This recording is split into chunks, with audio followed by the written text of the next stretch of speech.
s'il plaît à Dieu, aujourd'hui, on va essayer peut-être de brosser quelques passages ensemble. On va essayer de mettre quelques versets ensemble et on ne sait pas ce que ça va donner. Amen. Mais le Seigneur va être bon, n'est-ce pas?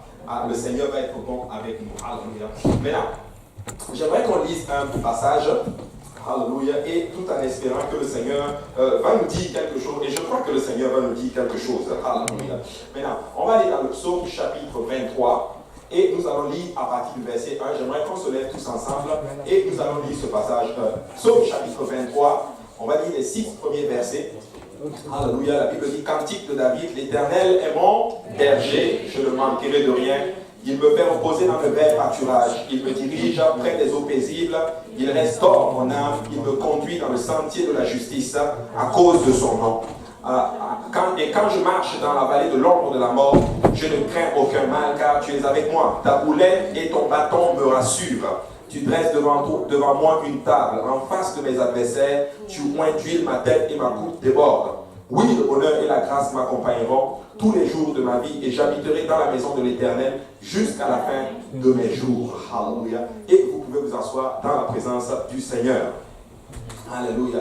Et je pense que beaucoup d'entre vous connaissent ce psaume par cœur, littéralement. Amen. Mais par la grâce du Seigneur, aujourd'hui, nous allons parler du psaume 23. Amen. Nous allons parler du psaume 23. Mais avant cela, nous allons parler un peu, donner un peu plus de détails par rapport au psaume, n'est-ce pas? Qui connaît le livre des psaumes ici? Amen.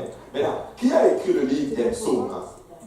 C'est David. Certains disent que c'est David, mais il y a certains psaumes qui sont écrits par Asaph, par exemple. Il y a même un psaume qui a été écrit par Moïse. Alléluia. Je ne l'ai pas en tête, je pense que c'est le psaume, attendez, je regardais, c'est même écrit spécifiquement, je pense que c'est le psaume 91, je l'avais vu, je n'ai pas, ça vient juste de tomber dans mon esprit, je n'avais pas vraiment préparé là. Attendez, je vais vous dire ça tout de suite. 90. Le psaume 90. Amen. Regarde, peux-tu afficher un peu le psaume 90, le début? Regardez, prière de Moïse, homme de Dieu. Attends, mais Moïse a écrit les psaumes. Je vais vous expliquer pourquoi c'est placé dans le livre des psaumes. Parce que les psaumes, c'est en fait des chants. Amen. Nous, dans nos Bibles, c'est écrit comme nous l'avons aujourd'hui, mais c'est en fait des chansons, en fait, des fois des prières littéralement, où des personnes élevaient, en d'autres termes, élevaient littéralement leur âme vers le Seigneur. Ils rendaient leur âme vers le Seigneur. Amen.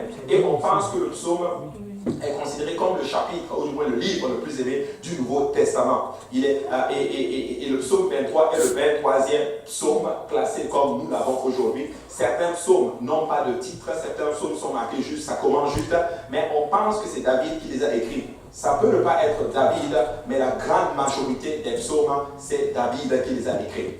Amen. Je pense que Salomon aussi a écrit en d'autres termes des psaumes, Asaph a écrit des psaumes, mais en d'autres termes, l'auteur particulier, c'est notre cher David.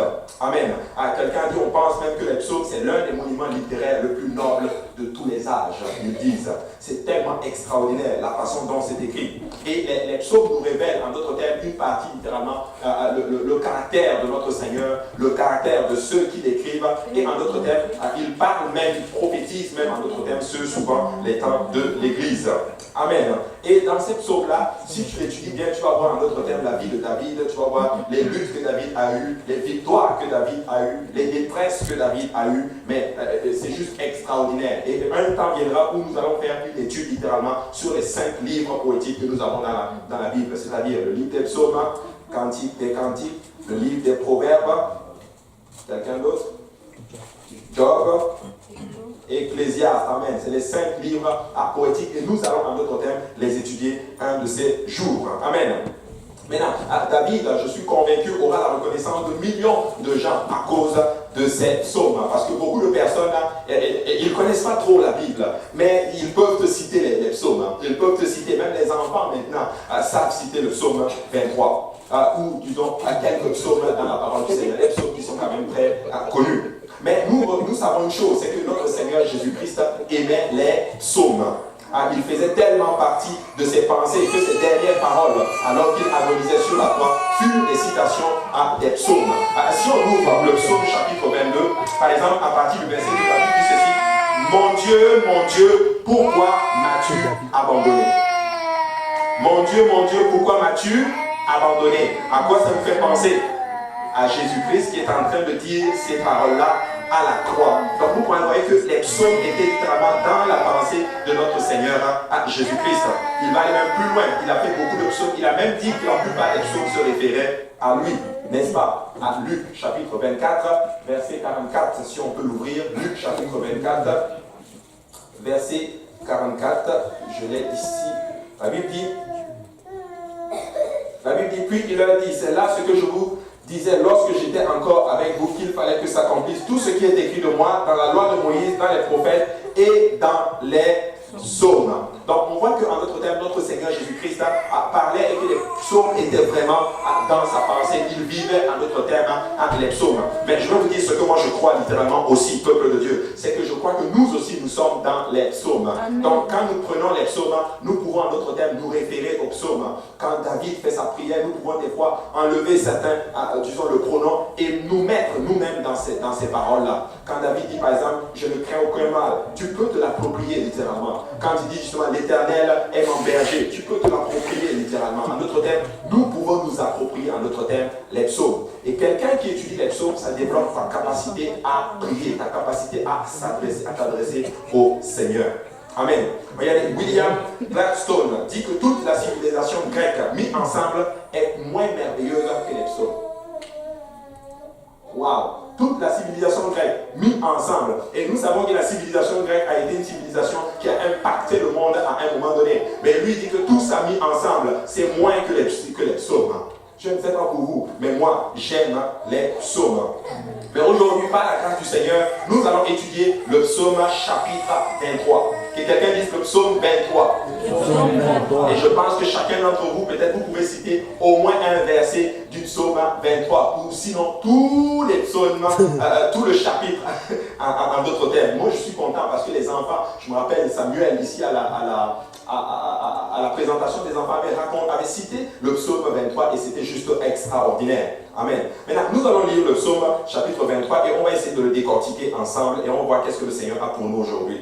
La Bible dit, cantique de décret, l'Éternel est mon berger, je ne manquerai de rien. Et ça, c'est notre cher David qui parle littéralement de cela. Mais regardez ce que la Bible dit. Plutôt, j'ai pu avoir quelques informations qui est autour, quelques commentaires qui est autour du psaume 23 et on va commencer à décortiquer le chapitre en lui-même. Regardez, ils disent que c'est le chapitre le plus aimé de l'Ancien Testament. Ça, c'est vraiment ce que certains historiens disent, que c'est le chapitre 23 le plus aimé de l'Ancien Testament. Maintenant, est-ce que c'est vrai? Je ne sais pas. Mais c'est ce que j'ai pu trouver. Maintenant, regardez ce que j'ai trouvé qui va être intéressant. Je l'ai vu, ça se trouve dans le livre de Halley. Il dit ceci: David a peut-être composé ce psaume alors qu'il était encore un jeune berger, gardant les troupeaux de son père, dans le même champ où 1000 ans plus tard, les chœurs des anges annonça la naissance de notre Seigneur Jésus-Christ. Alléluia. Très prophétique. Dans le même champ où il s'est assis, où il a composé le chant, littéralement le psaume 23, comme je vous dis, c'est une chanson. Mais nous l'avons en sous forme de texte. Et c'est dans le même chant que les anges annonçaient la naissance de notre Seigneur Jésus-Christ. Maintenant, dans ce chant, alléluia, David commence en d'autres termes de la sorte. Il dit, l'Éternel est mon berger. L'Éternel est mon berger. Littéralement, il est en train de dire, moi je suis berger. En d'autres termes, je garde des troupeaux. Je connais les techniques pour garder un troupeau. Mais je connais en d'autres termes comment il faut garder des brebis. Mais je déclare maintenant, alléluia, que l'Éternel est mon berger. Que l'Éternel est mon berger. Il n'est pas en train de dire, le roi est mon berger. À l'époque, qui était le roi d'Israël? C'était Saül. Il n'est pas en train de dire, le roi est mon berger. Il est en train de dire, l'Éternel est mon berger. Et nous devons arriver à cette place, peuple de Dieu, où notre confiance est moins dans le gouvernement et plus dans le Seigneur. Et quand tu lis le psaume, il y a deux points, juste après, l'Éternel est mon berger. L'Éternel est mon berger, 2 points, je ne manquerai de rien. Donc, comme l'Éternel est mon berger, alors je ne peux pas manquer de quelque chose. Alléluia. Vous savez, notre vie est souvent sujet à beaucoup d'inquiétudes. Nous avons souvent, nous nous demandons qu'est-ce que nous allons manger, qu'est-ce que nous allons avoir plus tard, qu'est-ce que nous allons vivre. Mais David dit, comme l'Éternel est mon berger, alors je ne peux rien manquer. Ça veut dire ceci, il est en train de dire, il va prendre soin de toutes choses. Il va pourvoir à mes besoins. Il va me donner, alléluia, des vêtements que je dois porter. Il va me donner ma subsistance. Il va me donner un toit où je vais pouvoir reposer mon esprit. Et en d'autres termes, il va m'allaiter. Pourquoi? Parce que le berger, il prend soin littéralement de ses brebis. Si je suis abattu, il va me relever. Si je suis faible, il va me relever. Et ça englobe littéralement tout ce dont il a besoin. J'ai besoin de soins. L'Éternel est mon berger. J'ai besoin, alléluia, de subsistance. L'Éternel est mon berger. J'ai besoin de foin parce que je suis une brebis. L'Éternel est mon berger. Je ne peux pas marcher, monter les collines. Le berger va me porter, alléluia, dans ses bras parce qu'il est mon berger. Et j'aimerais dire à quelqu'un aujourd'hui, il est temps pour toi maintenant, encore une fois, de réaliser que l'Éternel est ton berger. Amen. Et de t'arrêter maintenant de t'inquiéter. Amen. Il est notre berger, Église. Alléluia. Moi, personnellement, je ne sais pas qu'est-ce qui va se passer demain. Je ne sais pas qu'est-ce qui va se passer dimanche. Je ne connais même pas l'avenir de l'Église. Alléluia. À la fin de l'année 2018. Mais l'Éternel est notre berger et nous n'allons manquer de rien. Nous n'allons pas manquer de finances. Nous n'allons pas manquer, alléluia, de subsistance. Nous allons tenir parce que l'Éternel est notre berger, peuple de Dieu. Alléluia. Il est notre berger. Regardez ce que la Bible dit dans Jean 10, 111. Jésus dit ceci, je suis le bon berger. Ça, c'est le Seigneur qui confirme. Je suis le bon berger. Le bon berger donne sa vie pour ses brebis. Alléluia. Écoute, c'est comme si David est en train de prophétiser littéralement. L'Éternel est mon berger. Oui, peut-être qu'il n'est pas encore berger. Je suis convaincu qu'il ne sait même pas ce qu'il est en train de dire. Mais tu sais quoi? Le bon berger, vu qu'il donne sa vie pour ses brebis, peut-être qu'il n'est pas encore là, mais peut-être 1000 ans ou 2000 ans plus tard, il va se manifester dans la chair. Et il va donner sa vie, même si je suis mort. Alléluia. Même si je suis mort, il va descendre dans les profondeurs, alléluia, de la terre. Et il va venir me prêcher, justement, comme la Bible déclare, quand Jésus a ressuscité d'entre les morts, il est descendu et il est allé prêcher aux captifs. David est comme littéralement en train de prophétiser littéralement. L'Éternel est mon berger. Et Jésus dit, le bon berger donne sa vie pour ses brebis. Donc Christ a donné sa vie aussi pour David. Amen. Amen. Alors il donne sa vie et nous donne aussi sa vie. Christ a donné sa vie pour nous, peuple de Dieu. Quand il est allé à la croix, c'était pour vous et moi. Peut-être que vous n'avez pas idée, mais moi je suis convaincu qu'il nous avait tous dans sa pensée lorsqu'il était cloué à cette croix. Alléluia. Je donne ma vie parce que je suis leur berger. Amen. L'Éternel est notre berger. Et Jésus dit, je suis le bon berger. Et le bon berger donne sa vie pour ses brebis. Amen. Et David le déclare littéralement, il prophétise en même temps. Peut-être qu'il ne sait même pas ce qu'il est en train de dire. Alléluia. Mais tu sais quoi, souvent quand nous parlons, nous ne réalisons pas le poids, alléluia, des mots qui sont sur nos lèvres. Mais le Seigneur qui est dans les cieux, le Seigneur qui est omniscient et connaissant toutes choses, sait exactement ce dont nous avons besoin. L'Éternel est notre berger. Dis à ton voisin, l'Éternel est ton berger. Alléluia. Regardez, en Philippiens 4, 19, la Bible dit ceci. Et mon Dieu pourvoira à tous vos besoins selon sa richesse avec gloire en Jésus-Christ. Mon Dieu pourvoira à tous vos besoins. Alors, je ne sais pas quels sont vos besoins aujourd'hui, peuple de Dieu. Mais Paul est en train de dire aux Philippiens que mon Dieu en Jésus-Christ, il est en train de dire que Dieu manifesté en Jésus-Christ pourvoira à tous vos besoins. Amen. Donc quand Christ s'est manifesté dans la chair, alléluia, laissez-moi vous dire qu'il est venu accomplir littéralement ce que le bon berger doit faire. Donner sa vie pour que nous puissions être, pour que nous ne puissions manquer de rien, en d'autres termes. Écoute, tu manques de la vie, il donne la vie et la vie en abondance. Est-ce que tu manques de quoi manger? Il donne la nourriture, il donne la paix, il donne la joie. Pourquoi? Parce qu'il est ton berger. Amen. Il est le bon berger. Amen.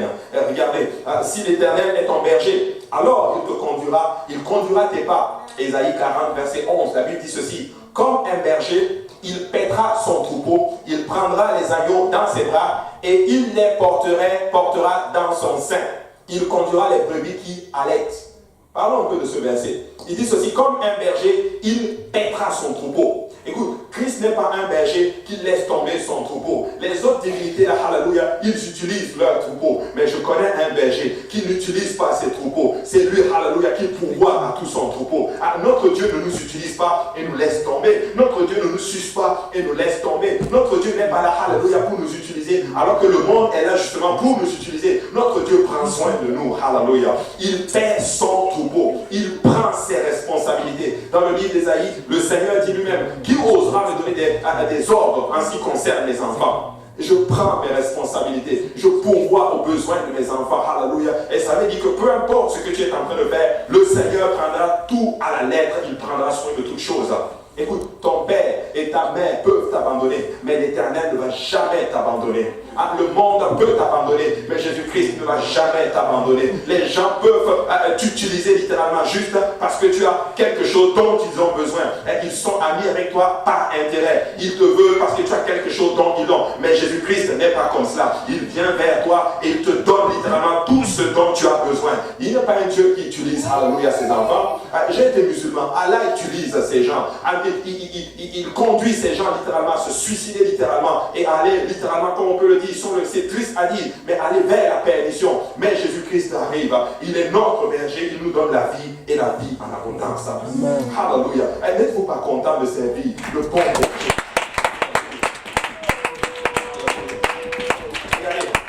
Les agneaux dans ses bras, alléluia. Quand on parle d'agneaux, on parle des plus petits littéralement. C'est ceux-là qui sont faibles, c'est ceux-là qui n'ont pas la force de continuer. Christ dit, je vais les prendre dans mes bras. Alléluia. C'est ça le bon berger. Il n'est pas là pour frapper littéralement ceux qui ne sont pas capables de faire les choses comme il se doit. Ceux qui sont faibles, il les prend dans ses bras et il marche avec eux. Et c'est ça littéralement le bon berger. Et il te prend. Et tu sais, qui ici à un moment donné a commencé à faire beaucoup d'erreurs? Alléluia. Moi je peux lever mes mains, j'ai fait beaucoup d'erreurs. Mais je rends grâce à Dieu pour le bon berger. Il ne m'a pas mis dehors tout de suite. Il m'a pris dans ses bras parce que j'étais un agneau et que j'étais faible. Amen. Et que j'étais faible. Mais là, regardez ceci. Il conduira, plutôt, il les portera dans son sein. Oh, alléluia. Et je me suis toujours, ça vient juste de tomber dans mon esprit. Pourquoi il les porte dans son sein? Tu sais, le sein, c'est pour te réchauffer.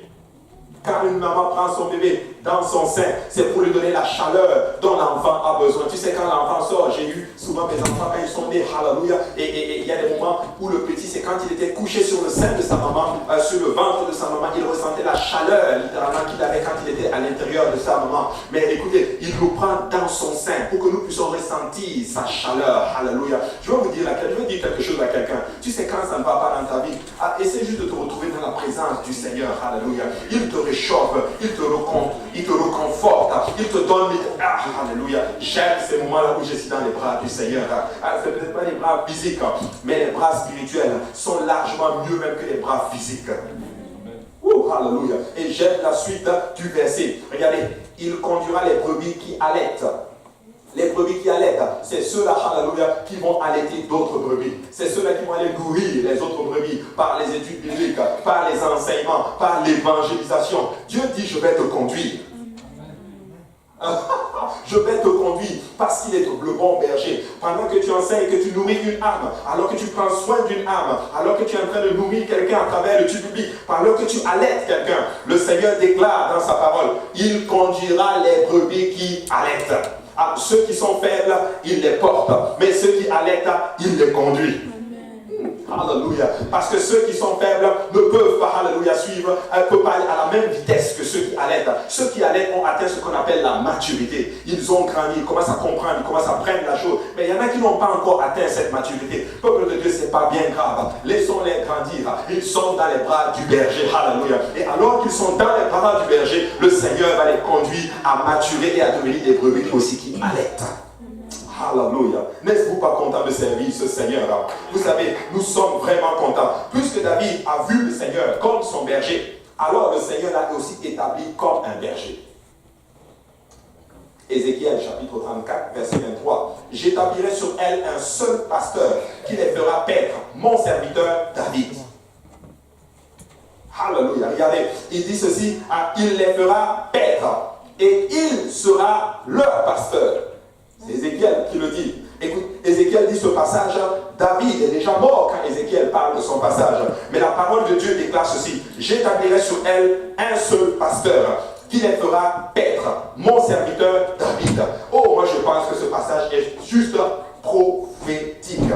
David ne sait même pas ce qu'il est en train de dire. Alléluia. David dit, l'Éternel est mon berger. C'est comme si le Seigneur était tellement content d'entendre cela. Il est en train de dire, oh, comme tu m'as pris comme ton berger, devine quoi? Je vais t'établir comme le pasteur. Il y aura juste un seul pasteur et ça va être toi. Mais qu'est-ce que ça veut dire? Ça veut dire que je vais passer par toi pour venir. Et c'est moi le seul pasteur. Il est en train de faire une promesse à David. Alléluia. David, tu vas engendrer le Messie. Amen. Voici ce que les Juifs disaient. J'en ai parlé au frère Achille la dernière fois. Les Juifs disent ceci. Le nom Adam, c'est ma femme qui m'a donné cela. Alléluia. Adam. Je suis arrivé à la maison et dit, regarde, j'ai dit, alléluia. Mais le Seigneur est bon. Et Adam, c'est les Juifs parce qu'elle étudie beaucoup les Juifs. C'est les Juifs. Adam. Vous savez ce que ça veut dire, Adam? Adam veut dire ceci. Adam a engendré David. David a engendré le Messie. Non, parce que vous n'avez pas vu. Ils n'ont pas compris. Adam. Donc Adam a engendré le D, David. Et David, le D, a engendré le Messie. Amen. Et comme ça, tu retiens facilement. Alléluia. Il est en train de dire, le Messie va passer par David. Et David est celui qui a engendré le Messie. C'est-à-dire, Jésus-Christ est passé par David pour venir sur la terre. Amen. Amen. David est en train de dire une déclaration forte quand il déclare, l'Éternel est mon berger.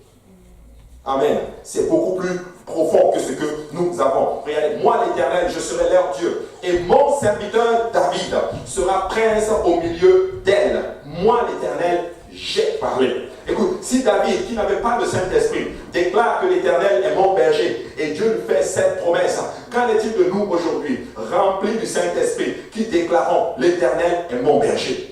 Qu'est-ce qui va se passer maintenant? Je ne sais pas ce qui va se passer, mais je sais une chose. Si je déclare que l'Éternel est mon berger, alléluia, tu peux être sûr d'une chose, c'est que l'Éternel va prendre cela au sérieux. Amen. Amen. Très, très, très important. Le Seigneur est notre berger. Regardez le verset 2. Il me fait reposer dans le vert pâturage. Il me fait reposer dans le vert pâturage. L'Éternel est mon berger. Je sais maintenant que je ne manquerai de rien. Je sais maintenant qu'il donnera sa vie pour moi. Pour nous aujourd'hui. Il a déjà donné sa vie pour nous. Mais David dit ceci, l'Éternel est mon berger, littéralement. Et Jésus arrive, Jésus déclare, je suis le bon berger, et le bon berger donne sa vie pour ses brebis. Écoute, Christ a donné sa vie pour tout un chacun de nous. Alléluia. Nous sommes héritiers et co-héritiers même avec Christ. Ça veut dire que tout ce qui lui appartient nous appartient. Son autorité est à nous. Son pouvoir est à nous. La terre et tout ce qu'elle renferme est à nous. Alléluia. Tout ce que Christ avait est à nous. Ses souffrances sont aussi à nous.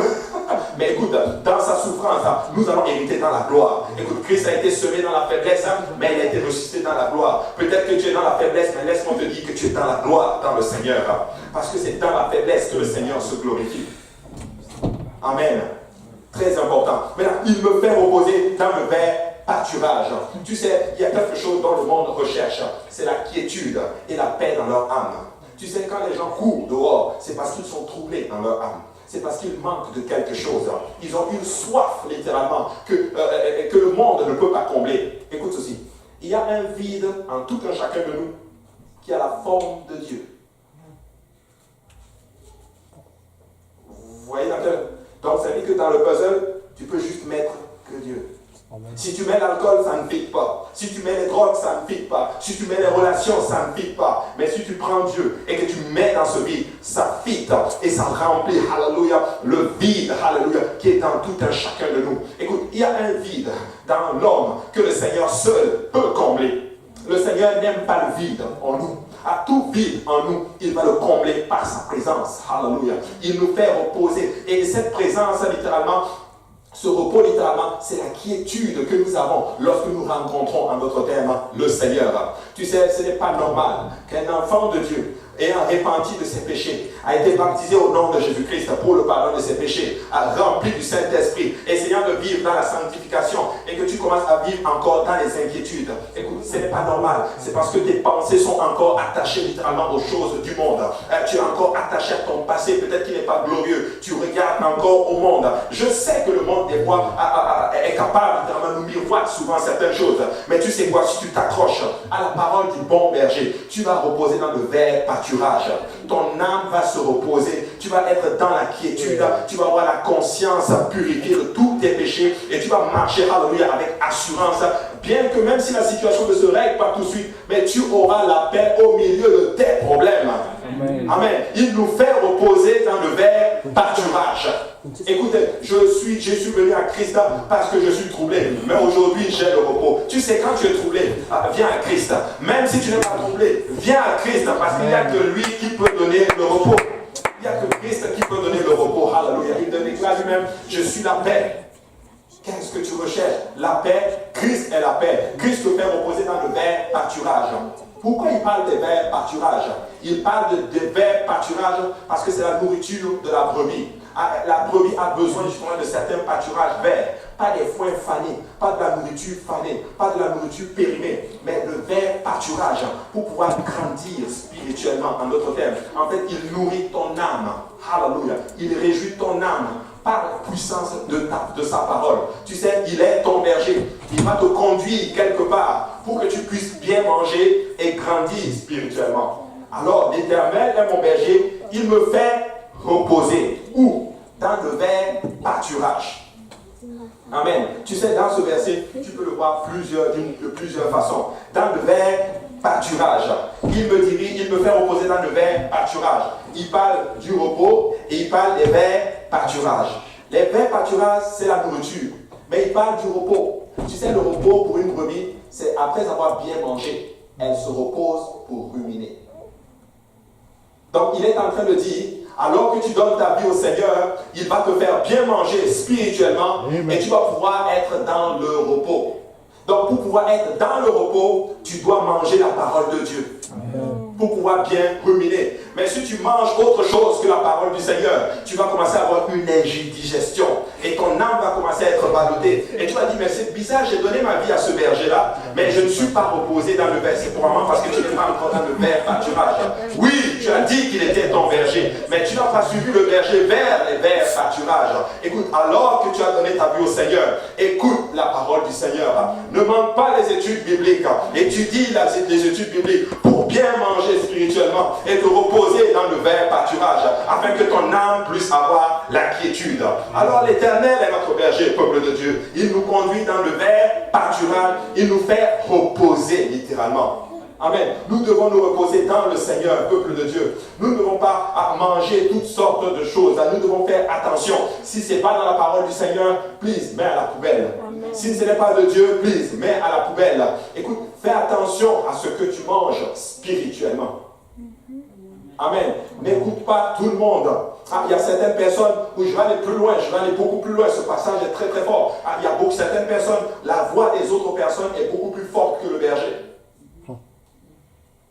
Amen. La voix d'autres personnes ne doit être plus forte, ne doit pas être plus forte que ton berger, que la voix de ton berger. C'est très important. Christ est le bon berger. Une voix qui ne ressemble pas à Christ est juste à mettre à la poubelle. Parce que ton âme doit être reposée dans le vert pâturage. Et si tu es dans le vert pâturage, mon frère, ma soeur, prise, mange, alléluia, la nourriture que le berger te donne pour que ton âme puisse se reposer. Il me dirige près des eaux paisible. Oh, il ne s'arrête pas juste là. Nous avons besoin de l'eau pour grandir. Alléluia. Tu sais, souvent l'eau représente la vie. L'eau représente, en d'autres termes, le salut, littéralement. Il te dirige vers les eaux paisibles. Un prédicateur, c'était le pasteur Luc, littéralement, quand il enseignait, il dit, il te dirige vers les eaux paisibles. Il te dirige vers le baptême au nom de Jésus-Christ. Alléluia. Et moi, j'ai tendance, je crois cela. Tu sais, si tu donnes ta vie au bon berger, il va te conduire à te faire baptiser au nom de Jésus-Christ pour le pardon de tes péchés. Et c'est vrai, je n'ai jamais vu toutes les personnes qui ont donné leur vie à Jésus. Jésus les a conduits vers le baptême au nom de Jésus-Christ. Et voilà pourquoi j'ai du mal avec les gens qui sont morts, qui sont allés en enfer et puis qui sont revenus. Ils ne prêchent pas l'évangile. Comment tu peux aller en enfer et les gens qui sont en enfer ne t'ont pas dit, écoute, quand tu vas monter là-bas, là, please, fais-toi baptiser au nom de Jésus-Christ parce que nous ici c'est chaud. Non, peuple de Dieu, écoute, il te conduit vers les eaux paisibles. Oui, je crois que c'est le baptême au nom de Jésus-Christ. Nous pouvons l'élargir, mais je crois aussi en d'autres termes qu'il va en d'autres termes assoiffer notre âme. Il va assoiffer il va plutôt comment on dit, il va étancher justement notre soif. Nous avons soif de Jésus-Christ. Mon âme languit, comme le psaume dit, mon âme languit après toi, comme une biche soupire littéralement. C'est comme cela que nous avons besoin du Seigneur. Et il étanche notre soif. Il me conduit vers les eaux paisibles. Tu sais, la parole du Seigneur est aussi représentée par l'eau de vie, littéralement. Amen. L'eau de vie. Nous avons besoin de Christ. Regardez, il restaure mon âme. Amen. Il restaure mon âme. Tu sais, s'il y a quelque chose dont les hommes sont troublés aujourd'hui, c'est le trouble dans leur âme. Écoutez, je vous ai parlé littéralement d'une collègue de travail qui est passée par une situation du jour au lendemain. Son copain comme ça l'abandonne littéralement et la trompe avec quelqu'un d'autre. Écoute, ils ont l'âme troublée. Quand tu regardes la société dans laquelle nous sommes, c'est des familles monoparentales. Quand tu vois les jeunes, comment les jeunes sont troublés, ils prennent les drogues parce que leur âme est troublée. Ils prennent de l'alcool parce que leur âme est troublée. Ils fument les drogues parce que leur âme est troublée. Ils recherchent quelque chose. Et plus tu vas dans ces choses, plus tu te rends compte que non, il me faut encore une dose beaucoup plus forte. Et c'est comme ça qu'on commence à tomber dans ce qu'on appelle les addictions. Mais Christ, alléluia, étanche notre soif. Si tu donnes ta vie à Christ, laisse-moi te dire que c'est largement suffisant. Tu n'as pas besoin de toutes ces choses. Certaines personnes vont utiliser la sexualité littéralement pour étancher leur soif et restaurer leur âme. Mais laisse-moi te dire, alléluia, que Christ restaure l'âme.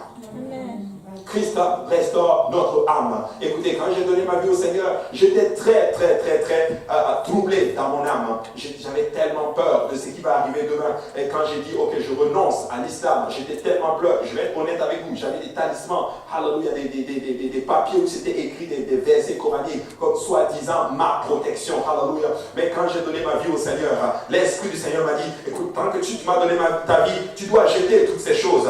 J'ai pris ces choses en un soir, j'ai ouvert grandement la fenêtre, j'ai dit, Seigneur Jésus-Christ, en ton nom, je jette ces choses. Pas en mon nom, mais en ton nom, je jette ces choses. Et laissez-moi vous dire qu'à partir de ce jour, mon âme est en plein repos. Il a restauré mon âme, il l'a remplie par sa parole, alléluia. Et aujourd'hui, je marche avec assurance. Tu sais, peuple de Dieu, je veux vous dire quelque chose. Je sais qu'aujourd'hui, même si je meurs, quoique je ne veux pas mourir maintenant. Non, je ne vais pas mourir, je raconterai même les œuvres. On est dans les livres des psaumes. Alléluia. Mais écoutez, même si je meurs, j'irai au ciel auprès du Seigneur Jésus-Christ. Mais s'il me laisse, je vais raconter les œuvres de l'Éternel. Oh, alléluia. Il restaure notre âme. Dis à ton voisin, le Seigneur restaure ton âme. Le Seigneur restaure ton âme. Alléluia. La Bible dit souvent, il me conduit dans les sentiers de la justice. Il me conduit dans les chantiers de la justice. Ce n'est pas qu'il te force à faire les choses dans les sentiers. Il te conduit. La Bible dit que le Saint-Esprit viendra, le consolateur. J'enverrai le consolateur. Et quand il sera là, il vous conduira dans toute la vérité. Vous savez, j'ai appris quelque chose. Les gens disent que reçois le don du Saint-Esprit et le Saint-Esprit va te changer. Vous savez, j'ai appris que ce n'était pas vrai. Ce n'est pas le Saint-Esprit qui te change. Tu te changes toi-même. Le Saint-Esprit est là juste pour te guider et t'amener dans le sentier de la justice. Alléluia. Le Saint-Esprit, c'est Jésus-Christ lui-même. Écoute ceci. David dit, il me conduit dans les sentiers de la justice. Mais Christ dit, le consolateur vous conduit dans toute la vérité. Tu prends ce verset et tu mets avec le psaume 23. Écoute, le bon berger ne peut être que le consolateur. Mais Christ dit dans Jean, je suis le bon berger. Donc, le Saint-Esprit, c'est aussi le consolateur qui vient sous la forme de l'Esprit en nous et qui nous conduit dans toute la vérité. Amen, amen, amen. Oh, alléluia. David est juste dans les évangiles. Tu sais, David était juste un personnage bizarre. Son corps était quelque part coincé dans l'Ancien Testament, mais son esprit était comme coincé quelque part dans le Nouveau Testament. Alléluia. Il est dans l'Ancien Testament, ça c'est juste son corps. Mais tu as l'impression qu'il est dans le Nouveau Testament. Il prêche quasiment à l'évangile. Il dit, c'est comme s'il est en train de dire, je suis juste un chrétien. David c'est juste un chrétien dans l'Ancien Testament. Alléluia. Il est en train de parler de l'œuvre de l'Esprit en lui. L'Esprit, alléluia, est là pour nous guider. Tu sais, l'Esprit n'est pas là, alléluia, pour montrer à tout le monde que tu as l'Esprit. Ou même pour montrer à tout le monde que tu as des dons spirituels. Ou pour montrer à tout le monde que tu prophétises, que tu as des révélations. L'Esprit est là pour nous guider dans toute la vérité. Mais oui. Certaines personnes, maintenant, quand ils donnent sa vie, ils deviennent plus spirituels même que le pasteur. Pourquoi je parle parole de cela aujourd'hui. Amen. Ils sont plus spirituels, ils ont des choses. Écoute, si tu sais, l'esprit est guidé, l'esprit est dirigé par la parole. Si quelque chose est spirituel et que ce n'est pas dans la parole du Seigneur, ce n'est plus spirituel. Mais le Saint-Esprit va te guider, va te dire non, ne fais pas cela. Fais comme cela, ne fais pas cela. Écoute, tu dois aller à l'étude biblique, tu dois aller à la prière, tu dois lire la parole du Seigneur, tu dois prier. Écoute, tu dois prier, tu dois pardonner à terre, tu dois faire ceci. L'Esprit du Seigneur te guide dans les sentiers de la justice. Amen. L'Esprit du Seigneur, des fois, va guider certaines personnes à se repentir, à être baptisées au nom de Jésus-Christ. Il va même te guider. Oh, alléluia, il faut que je vous fasse ce témoignage. Il y avait une dame aujourd'hui à l'église ce matin. Et j'en parlais, elle disait, elle est venue comme ça d'une façon miraculeuse à l'église. Et elle dit, je cherchais juste des informations sur la sanctification. Une église qui prêche la sanctification. Elle dit, je suis allé sur Internet et j'ai trouvé votre église. Et elle était là ce matin. Et je pense qu'il y a une étude biblique qui est déjà cellulée avec une sœur de l'église. Écoutez, peuple de Dieu, l'Esprit du Seigneur guide les gens dans le sentier de la justice. Écoute, si tu es là ce soir, ce n'est pas un hasard. Le Saint-Esprit t'a guidé. Tu es en train de me dire, mais moi je me suis levé, je suis venu moi-même. Oui, c'est vrai. Le Saint-Esprit t'a guidé et tu as décidé d'obéir au Saint-Esprit. Voilà pourquoi je dis, le Saint-Esprit ne te change pas, c'est toi qui te changes toi-même.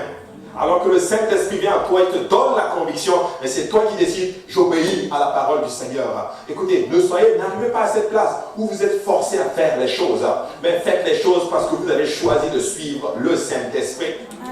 Amen. Nous sommes convaincus, alléluia. Nous ne faisons pas ceci parce qu'on nous force à faire ceci.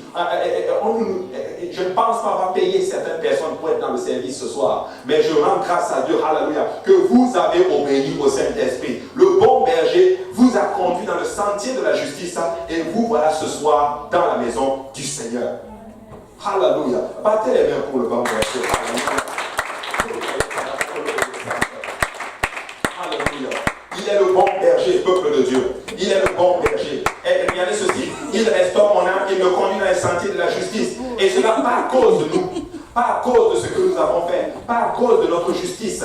Pas à cause de notre bonté. Mais à cause de son nom. À cause de son glorieux nom. À cause de son nom puissant. Et vous connaissez ce nom. À cause du nom de Jésus-Christ. Alléluia. C'est le nom le plus grand qui est. Écoutez, peu importe la personne que vous connaissez, qu'il soit roi ou qu'il soit prince, qu'il soit un ange ou qu'il soit, alléluia, je ne sais pas moi, qu'il soit président, peu importe qui il est, le nom de Jésus-Christ est au-dessus de son nom. Amen. Alléluia. À cause de ce nom-là, à cause de ce grand nom, le Seigneur te guide littéralement vers la justice. Je vais vous lire un passage. Et je connais quelqu'un qui avait compris le principe du nom de l'Éternel. Il s'appelle Josué. Je vais vous montrer cela. Ça se trouve dans Josué chapitre.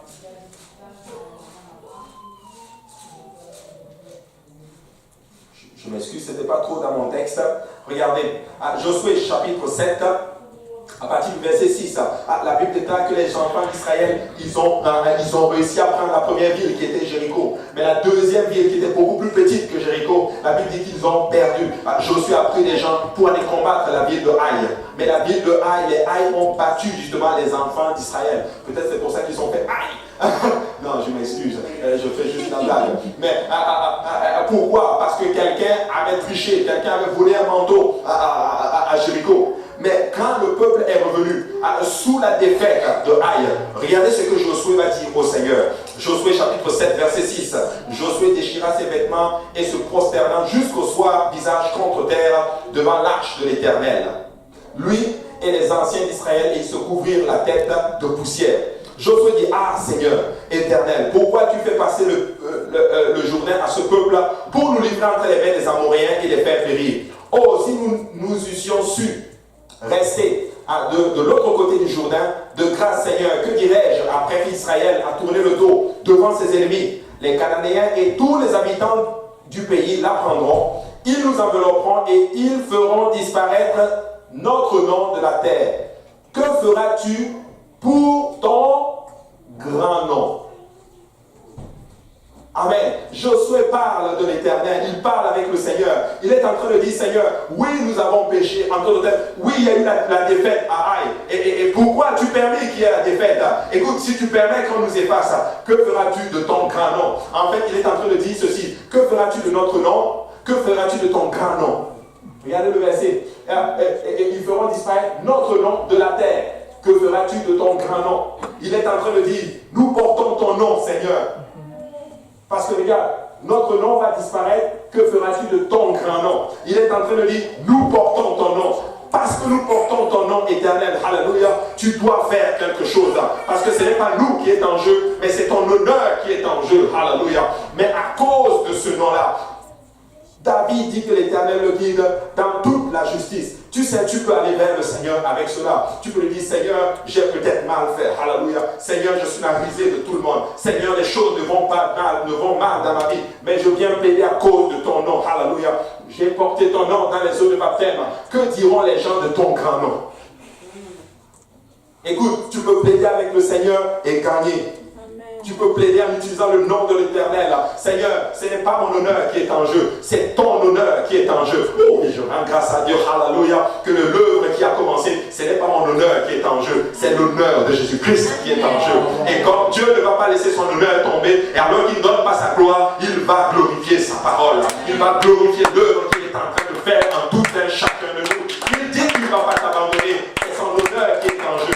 Il dit qu'il va te protéger, c'est son honneur qui est en jeu. Il dit que tu vas réussir, c'est son honneur qui est en jeu. Il dit que ta famille va être sauvée, c'est son honneur qui est en jeu. Alléluia. Non pas pour ma gloire, mais pour la gloire de ton nom, Seigneur Jésus-Christ. À cause du nom de l'Éternel, il nous dirige vers les sentiers de la justice. Écoute, peuple de Dieu, alléluia, nous portons un grand nom, alléluia. Et Dieu aime ce nom-là. Écoute, il a mis son nom au-dessus de toutes choses. Amen, amen. Alléluia. Amen. Hein? Son nom est en jeu. C'est un Dieu qui ne joue pas avec son honneur. C'est un nom qui ne joue pas avec sa gloire. C'est un nom, alléluia, c'est un Dieu, alléluia, qui ne donne pas sa gloire à un homme. Écoute, il va tout faire pour se glorifier. Il dit ceci, Jésus-Christ dit ceci.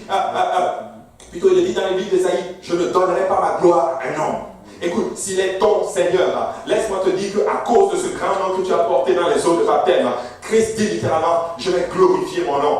Ça fait partie d'une de mes prières. Glorifie ton nom, Seigneur. Glorifie ta parole. Alléluia. Tu l'as déclaré, peuple de Dieu. Peut-être que nous avons mal fait. C'est vrai, nous ne sommes pas parfaits, Seigneur. Mais glorifie ta parole. Glorifie ton nom. Oh, alors assure-toi que tu portes ce nom. Parce que si tu portes ce nom, laisse-moi te dire qu'il va glorifier son nom. Amen. À cause de ce nom, il nous dirige dans les sentiers de la justice. Pas parce que nous avons bien fait, non, mais parce qu'il tient à l'honneur de son nom. Tu sais, il y a des pères qui tiennent tellement à l'honneur de leur nom qu'ils vont tout faire pour couvrir les erreurs de leurs enfants. Amen. Mais qu'en est-il alors de notre Seigneur Jésus-Christ? Il dit, je donne, alléluia, à l'Égypte en rançon pour toi. Moi, je ne sais pas vraiment comment il fait ça. Ça, c'est le pasteur qui dit. Je ne sais pas comment il fait ça. Mais tu ne sais pas qu'est-ce que Christ est prêt à faire pour toi. Écoute, Adam a péché, alléluia, dans le jardin d'Éden. Ça prenait qu'il sorte, qu'il quitte son trône, alléluia, toute la gloire, qu'il se revête d'un corps corruptible, qu'il descende sur la terre, alléluia, qu'il prenne une chair qui n'avait ni beauté ni éclat pour attirer le regard. Mais écoute, ça prend ça pour sauver mon enfant, je vais le faire. Il est venu se laisser crucifier par des créatures qu'il a lui-même créées, sur un bois qu'il a même créé par le souffle de sa bouche, alléluia, juste à cause de vous, juste pour l'honneur de son nom, alléluia. Ce n'est pas à cause de vous, peuple de Dieu, c'est à cause de l'honneur de son nom. Amen. Écoute, l'honneur de la famille est en jeu. Et Christ dit, écoute, je ne joue pas avec mon nom. C'est la famille. Alors si nous portons son nom, peuple de Dieu, assurons-nous que nous faisons honneur à ce nom. À cause qu'il a fait ceci, je ne sais pas pour vous, mais écoutez, je porte ce nom, je vais tout faire pour que ce nom puisse être glorifié. Écoutez, il est Seigneur, il est vraiment bon, à cause de son nom.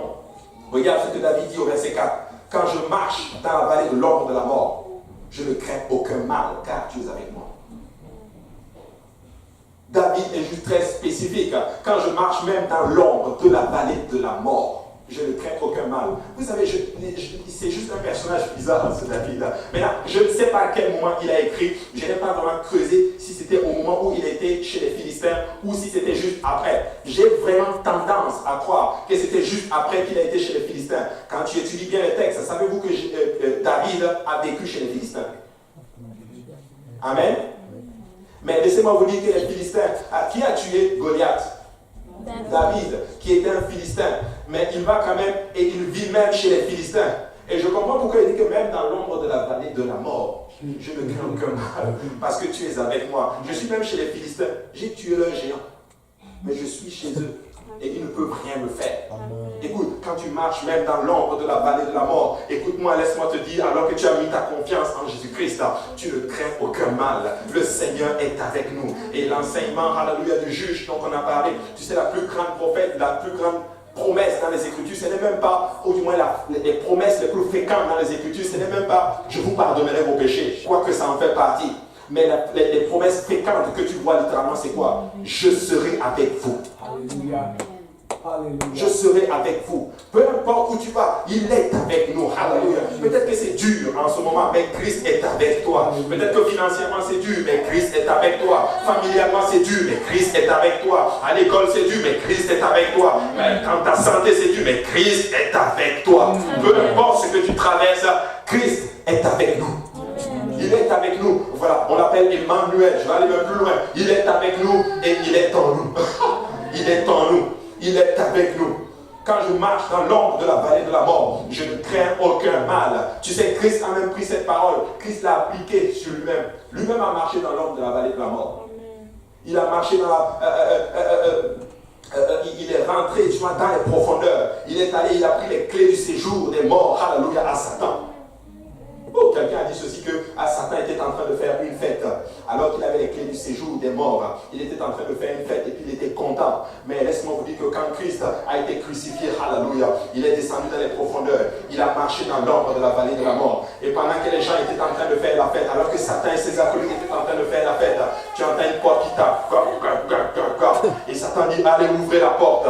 Et là, quand quelqu'un arrive pour ouvrir la porte, il dit, qui est ça? Je suis Jésus de Nazareth. Satan, il dit qu'il est Jésus. Laissez-moi vous dire qu'il y a eu la panique. Probablement que la fête s'est arrêtée et la porte s'est ouverte probablement toute seule. Donne-moi les clés, Satan, parce que j'ai vaincu la mort. Alléluia.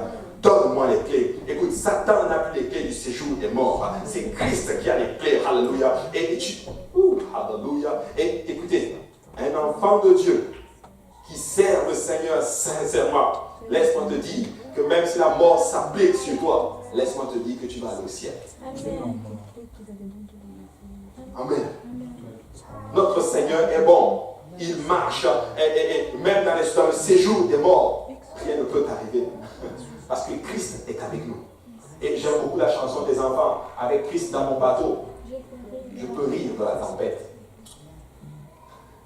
Amen. Nous pouvons rire de la tempête lorsque Christ est avec nous. Les apôtres étaient dans la barque, il y avait la tempête, ils étaient troublés et ils ne savaient pas en d'autres termes comment réagir. Ils avaient Christ avec eux, mais ils ont commencé à paniquer.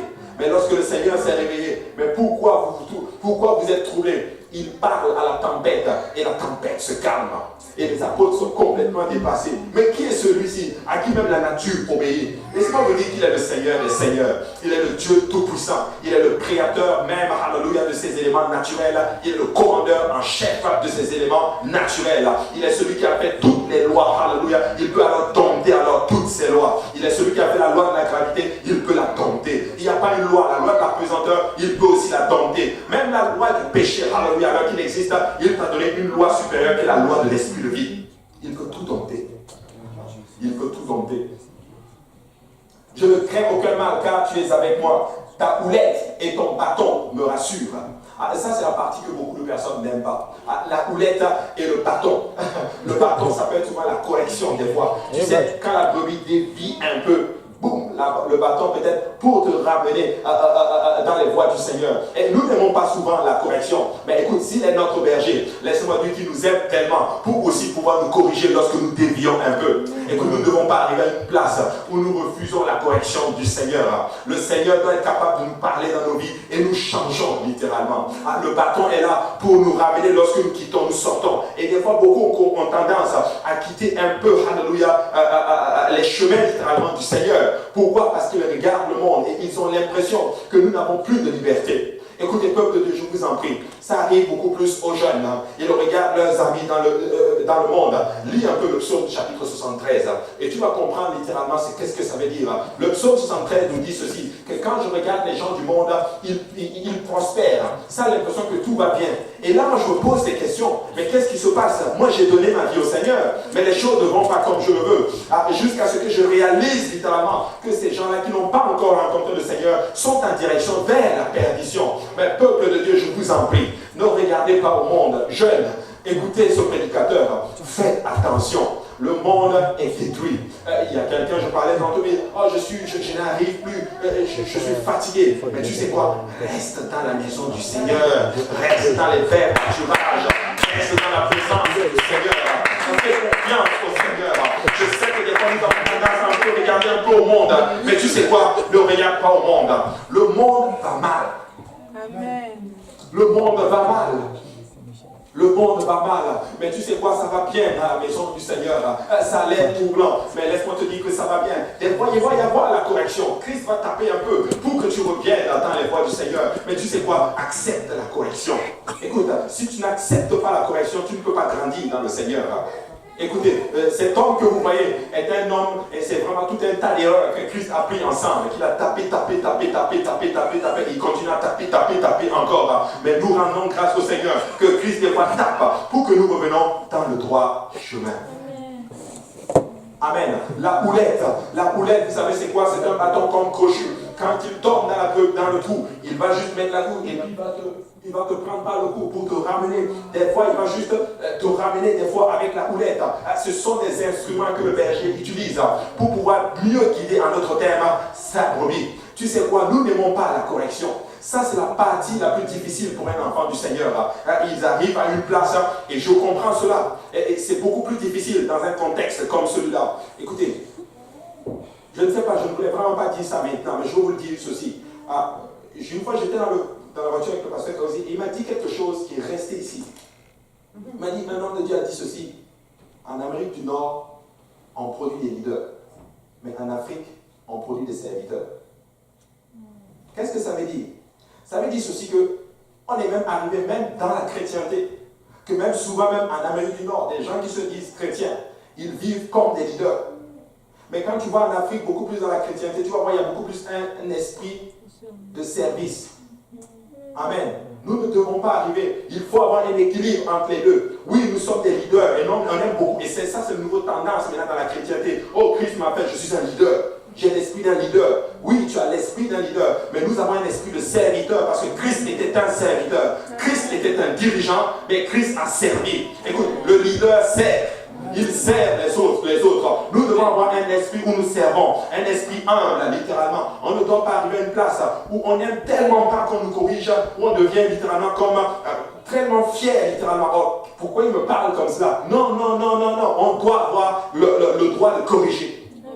Christ doit avoir le droit de te dire, la parole doit te dire, ça c'est pas bon, et on arrête de le faire. La houlette et le bâton me rassurent. Nous sommes des leaders parce que nous sommes des serviteurs.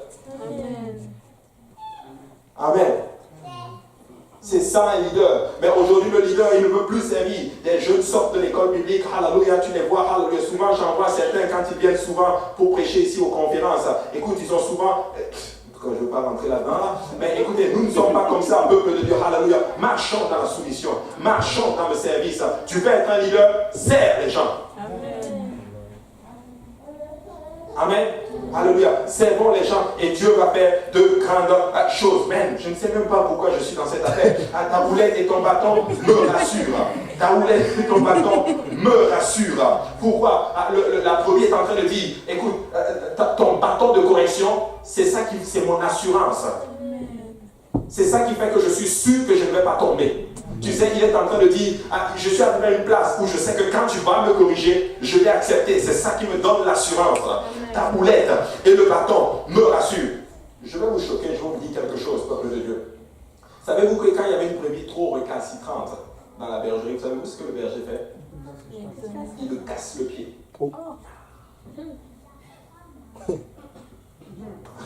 Alléluia. Et vous savez pourquoi il lui casse le pied? Et il va penser le pied pour pouvoir passer du temps avec la brebis. Et quand la brebis justement grandit, la brebis connaît vraiment l'odeur de son berger. Écoute ceci. La brebis, c'est le seul animal, quand il se perd, qui ne peut pas retrouver son chemin tout seul. Toute seule.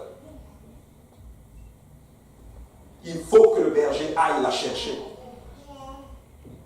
Amen. Alors nous devons suivre le berger. Nous sommes des brebis, pas nous sommes des moutons, non, c'est pas ce que Chantal dit, mais c'est un terme imagé, c'est un langage imagé pour dire que Christ est notre berger, c'est celui qui nous guide, alléluia. Mais nous devons accepter la correction. Nous devons accepter la correction. Le bâton et la houlette me rassurent. Il dit, tu dresses devant moi une table. Amen. En face de mes adversaires. La brebis est en train de dire que quand j'ai des adversaires, est-ce que vous savez c'était quoi les adversaires de la brebis? C'est les loups, les animaux, les scorpions, les endroits désertiques et toutes ces choses. Et des fois, ça peut être aussi les autres bergers qui veulent les voler littéralement. Écoute, les loups, tu sais ce que ça représente? C'est ceux-là qui se viennent justement en habit de brebis, mais à l'intérieur, ce sont des loups ravisseurs. Ils viennent juste pour vous détruire. Ils viennent juste pour vous faire du mal, pour abuser de vous. Écoutez, peuple de Dieu, nous devons faire très attention. Alléluia. Écoute, il y a plein de gens dehors qui veulent abuser des enfants de Dieu. Et je connais beaucoup de personnes qui sont venues maintenant dans le ministère apostolique, qui ont été tellement blessées par des gens du monde, soi-disant pasteurs, qu'ils avaient même du mal à faire confiance à des pasteurs. Et j'accepte, je comprends cela. Mais laissez-moi vous dire que nous devons faire très attention. Il y a des loups ravisseurs dehors. Accrochons-nous à la parole du Seigneur. Accrochons-nous aux enseignements que nous recevons. Appliquons-nous à nos vies. Soyons alertes afin de ne pas être ballottés à tout vent de doctrine. Tu dresses devant moi une table en face même de mes ennemis. Pourquoi? Pour qu'ils voient littéralement que je suis assis et que je suis comme affermi dans le Seigneur. Tu sais, la table dans le Seigneur représente, si tu veux, littéralement le fait de s'asseoir et de manger littéralement la parole de Dieu. Amen. Amen. Amen. Quand je m'assois, je mange. Vous savez, la table, c'est un endroit où tu t'assois, tu manges. Mais qu'est-ce que nous mangeons? La parole du Seigneur. Amen. Donc, contre les ennemis, c'est la parole du Seigneur. Lorsqu'un loup ravisseur arrive, utilise la parole du Seigneur. Lorsque les autres bergers arrivent, utilise la parole du Seigneur. Lorsque toutes ces choses arrivent, tous ces ennemis arrivent, utilise la voix du Seigneur.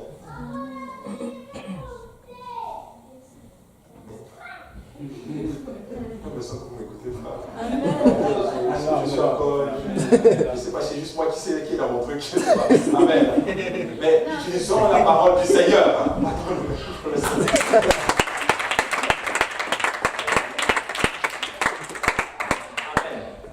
Vous savez,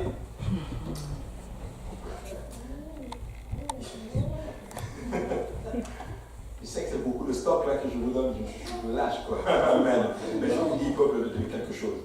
Nous devons plus que jamais nous accrocher à la parole du Seigneur. Amen. Tu dois être toujours assis en train de manger à la table du Seigneur. Amen. Parce que le Seigneur le fait pour que tu puisses faire face à tes ennemis. Amen. C'est comme ça que tu fais face à tes ennemis. C'est la parole de Dieu. Amen. Tu sais, le diable a attaqué Jésus. Il est venu pour tenter le Seigneur Jésus-Christ. Jésus n'a pas utilisé la puissance en notre terre. Et c'est ce que les gens veulent. La puissance. Power. Non. Jésus a utilisé la parole. Retire-toi, Satan. Il est écrit. Mais oui, il est écrit. Il est écrit, l'homme ne vivra pas de pain seulement, mais de toute parole qui sort de la bouche de l'Éternel. Retire-toi, Satan, quand il est écrit, tu ne tenteras pas l'Éternel, ton Dieu. Retire-toi, Satan, tu ne te prosterneras que devant l'Éternel, ton Dieu. 3 fois, il a dit, retire-toi. La Bible dit que le diable le laissa. Écoute ceci maintenant. Et les anges sont venus le servir. Est-ce qu'il y avait une table? Je ne sais pas. C'était d'accord. Peut-être qu'ils ont dressé une table devant le Seigneur. Je ne sais pas. Amen. Mais nous devons nous accrocher à la parole du Seigneur. Amen. Regardez ceci. Tu oins d'huile ma tête. Oh, celle-là, je l'aime. Tu oins d'huile ma tête. Tu sais, l'huile représente le Saint-Esprit dans la parole du Seigneur. Quand tu viens dans la parole du Seigneur, il va oindre d'huile ta tête. C'est le Saint-Esprit. Amen. Tu oins d'huile ma tête. Je vais encore vous choquer. Tu sais, dans l'Ancien Testament, l'huile était utilisée pour oindre les rois et les sacrificateurs. Mais j'aime le Seigneur Jésus-Christ. Il n'a pas dit que tu es seulement roi. Il n'a pas dit que tu es seulement sacrificateur. Il dit que tu es un sacerdoce royal. Il a combiné la royauté et le sacerdoce ensemble pour toi.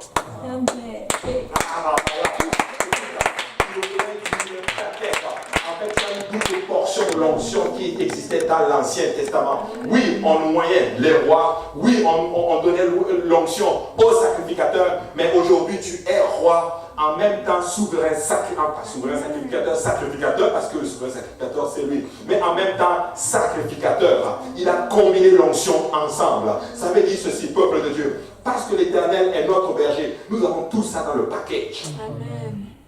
Tu es oint. Et Christ le dit ceci dans Ésaïe chapitre 61, je crois, ou 60, je ne sais plus. Attendez, je vais juste aller en même temps que vous et nous allons pouvoir le lire. Ésaïe chapitre 61, la Bible dit ceci. L'Esprit du Seigneur est sur moi, car l'Éternel m'a oint pour porter de bonnes nouvelles aux malheureux. Il m'a envoyé pour guérir ceux qui ont le cœur brisé. Il est en train de dire ceci. Tu oins d'huile ma tête. Hallelujah. Ça veut dire ceci. Il m'a oint pour proclamer, pour annoncer une bonne nouvelle aux malheureux. Tu sais, la bonne nouvelle de nos jours, c'est l'évangile. C'est le gospel. Dieu t'a oint pour annoncer l'évangile. Tu as l'huile d'onction pour annoncer l'évangile aux captifs, aux pauvres. Alléluia. Écoute, tu peux parler de l'évangile si tu as le Saint-Esprit. Tu peux dire aux gens, alléluia, je veux te parler de Jésus-Christ. Et il va oindre sa parole, il va glorifier sa parole. Regardez, pour proclamer aux captifs la liberté, aux prisonniers la délivrance, publier une année de grâce de l'Éternel, un jour de vengeance de notre Dieu, pour consoler les affligés, pour accorder aux affligés de Sion, pour leur donner un dadième au lieu de la cendre.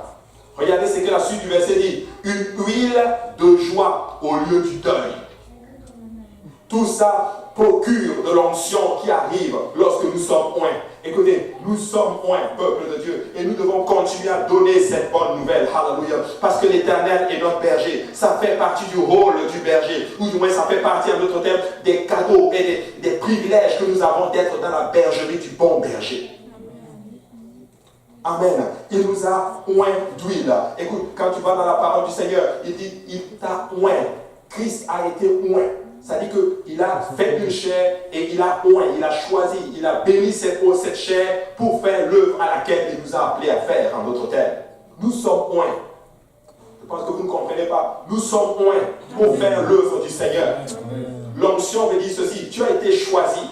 Et quand on choisissait quelqu'un, quand David a été choisi, le Seigneur a dit, prends la fiole d'huile et verse sur sa tête. Hallelujah. Écoute, David n'était même pas roi à ce moment-là. Il n'était pas souverain, sacrificateur. Écoutez, il était de la génération littéralement qui pouvait entrer dans le temple. Parce qu'il est justement descendant d'une génération qui n'avait pas le droit d'entrer dans le temple. Mais à cette génération, David avait le droit d'entrer dans le temple. Est-ce qu'il était déjà entré dans le temple? Je ne sais pas. Mais il dit, tu oins d'huile ma tête. Écoute, il n'est même pas sacrificateur, il n'était même pas encore roi. C'est juste un jeune berger, alléluia, en train de chanter des chansons en l'honneur du Seigneur. Il dit, tu me oins d'huile, alléluia. Oui, ce n'est pas une huile physique, alléluia, mais c'est une huile spirituelle. Amen. Alléluia. Alors que les saluts étaient là, les sacrificateurs étaient là complètement déchus, ils prenaient l'huile physique. C'est juste physique, c'est juste un semblant de religion, mais il manque la réalité, alléluia. Ayant l'apparence de la piété, mais en reniant ce qui en fait la force. Mais David, alléluia, laissez-moi vous dire que c'était un jeune berger. Peut-être qu'il sentait la brebis, mais laissez-moi vous dire que c'était un roi. Quand tu le voyais, tu voyais juste un bébé, peut-être un petit enfant blond aux yeux bleus, peut-être maigre, qui sentait la brebis avec des poils d'animaux sur lui, et tout le monde peut-être le négligeait, mais ce que Dieu voyait, c'était un roi. Amen. Et laisse-moi te dire que peut-être le monde peut te regarder comme un moins que rien, mais aux yeux de l'Éternel, tu n'es pas juste un roi, ni juste un sacrificateur, tu es un sacrificateur roi. Amen.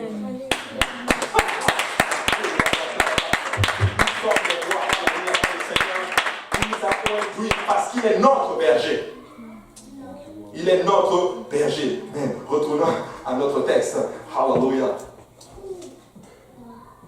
Il dit, tu oins d'huile ma tête. Tu oins d'huile ma tête. Tu oins d'huile ma tête. Hallelujah. Je ne sais pas, quand tu entres dans les Écritures, hallelujah. Oh, man, l'huile, ça, il y a plein de choses qui se bousculent dans mon esprit. J'aime même. Hallelujah. Mais écoutez, ça va juste sortir comme ça doit sortir. Mais laisse-moi te dire que l'huile, ce n'est pas n'importe quoi dans la parole du Seigneur. Tu sais, l'huile, c'est quelque chose qui coûtait excessivement cher. C'était juste utilisé en d'autres termes pour d'autres choses, mais c'était beaucoup plus utilisé pour le sacerdoce, dans le temple, dans le tabernacle, en d'autres termes. Et c'était les sacrificateurs, et les sacrificateurs ne jouaient pas avec cela. Certains d'entre eux se pavanaient et montraient justement, ils étaient même fiers parce qu'ils avaient été oints d'huile. Mais David dit, tu sais quoi, ça c'est vous. Moi je sais que l'Éternel m'a oint d'huile. Je sais que l'Éternel m'a béni. Je sais qu'il m'a choisi. Et laisse-moi te dire, quand il chante cette chanson, je suis convaincu que l'Éternel est sur son trône. Ses oreilles sont ouvertes. Et il entend, alléluia, les chants de ce pauvre petit berger en train de le louer. Alléluia. Tu oins d'huile ma tête et ma coupe déborde. Waouh, elle est en train de dire que ce que tu me donnes, ce n'est pas quelque chose juste simple, mais c'est quelque chose en abondance, de telle sorte que ça déborde même. Écoute, Christ est venu, il nous donne la vie et la vie en abondance. La vie et la vie en abondance. Oh, tu n'as pas un semblant de vie, tu as la vie et la vie en abondance. Je vais bientôt m'arrêter. Hallelujah. Regardez, au verset 6, il dit ceci. Ah, oui, le bonheur. Oh, man. J'ai juste envie de m'arrêter au niveau de la coupe. Mais je ne sais pas, je vais vous en parler un autre jour. La coupe, j'avais appris quelque chose, je ne l'ai pas vérifié. Je ne l'ai vraiment pas vérifié. Mais j'ai entendu quelque chose. Mais je ne sais pas si ça va aider. Je ne sais pas, prenez-le vraiment, mais si c'est vraiment, c'est pas vrai, mettez-le à la poubelle. Et d'autres personnes disent que, en fait, le berger, quand il marchait avec sa brebis et que la brebis avait froid, vous savez ce qu'elle faisait? Il faisait? Hein? Non, il lui donnait du vin à boire. Mais le vin représente le Saint-Esprit. Il nous donne le Saint-Esprit. Maintenant, est-ce que c'est vrai? Je ne sais pas. Maintenant, à vérifier. Alléluia. Mais une chose est sûre, Dieu te donne quand même le Saint-Esprit. Amen. Maintenant, regarde ceci. Oui, le bonheur et la grâce m'accompagneront tous les jours de ma vie. Et voici maintenant ma finalité. J'habiterai dans la maison de l'Éternel jusqu'à la fin de mes jours. Alléluia. Jusqu'à la fin de mes jours, je suis planté dans la maison du Seigneur. Alléluia. Nous n'allons pas quitter la maison du Seigneur. Alléluia. Sous la pression du monde. C'est eux qui vont entrer sous notre pression. Amen. Nous allons continuer cette marche dans le Seigneur. Parce que l'Éternel est notre berger. Alléluia. Tu as ton voisin, l'Éternel est ton berger. Et tu habiteras dans la maison de l'Éternel tous les jours de ta vie. Tous les jours. Et j'aime beaucoup la suite, le verset 6. Oui, c'est une certitude, David déclare. Le bonheur et la grâce m'accompagneront. Il est en train de dire, je ne vais pas courir derrière le bonheur, ni la grâce, ces choses vont m'accompagner. Alléluia. En d'autres termes, écoutez, vous allez arriver à une place où vous allez tellement dans le bonheur et tellement dans la grâce. Et toi, tu vas dire dans le bonheur et la grâce, c'est bon comme ça. Le bonheur va te dire, mais mon ami, moi je dois te suivre, je dois t'accompagner. Alléluia. Vous serez tellement bénis dans le Seigneur, alléluia, que vous n'allez même pas y avoir idée. Vous allez tellement content de vivre pour le Seigneur que vous n'allez même pas avoir idée. Vous allez tellement content de rester dans la maison du Seigneur que vous n'allez même pas avoir idée. Vous allez tellement content de vous réjouir dans le Seigneur que vous n'avez pas idée. Vous allez tellement fiers d'être chrétien. Vous l'êtes déjà, mais votre fierté pour être pour le Seigneur va encore augmenter en croissance et en croissance. Et sous votre pression, Beaucoup viendront dans la maison du Seigneur. Vous allez prêcher l'évangile. Quand vous sortez maintenant, dites aux gens, alléluia, j'ai l'évangile. J'ai le produit de ton salut. Répands-toi. Sois baptisé au nom de Jésus-Christ. Sois rempli du Saint-Esprit. Alléluia. L'été est en train d'arriver. Nous n'avons plus d'excuses. Nous devons sortir et évangéliser. Nous devons sortir et dire au monde entier que Christ les aime. Parce que Jésus-Christ est notre berger. Et il y a de la place dans la bergerie. Il y a vraiment beaucoup de place dans la bergerie. Il y a beaucoup de place dans la bergerie. Et ces places doivent être comblées. Alléluia. Et il y a beaucoup de verts pâturage dans la bergerie, si on peut le dire ainsi. Amen. Et il y a beaucoup d'huile pour moindre. Alléluia. Toute brebis qui veut être dans la bergerie. Amen. Alléluia. Alors, si vous êtes content d'être dans la bergerie, alors levez-vous. Nous allons nous réjouir d'être, alléluia, les brebis du Seigneur Jésus-Christ. Alléluia. Si vous êtes content d'être là, la brebis du Seigneur Jésus-Christ, partez vous-même pour le Seigneur.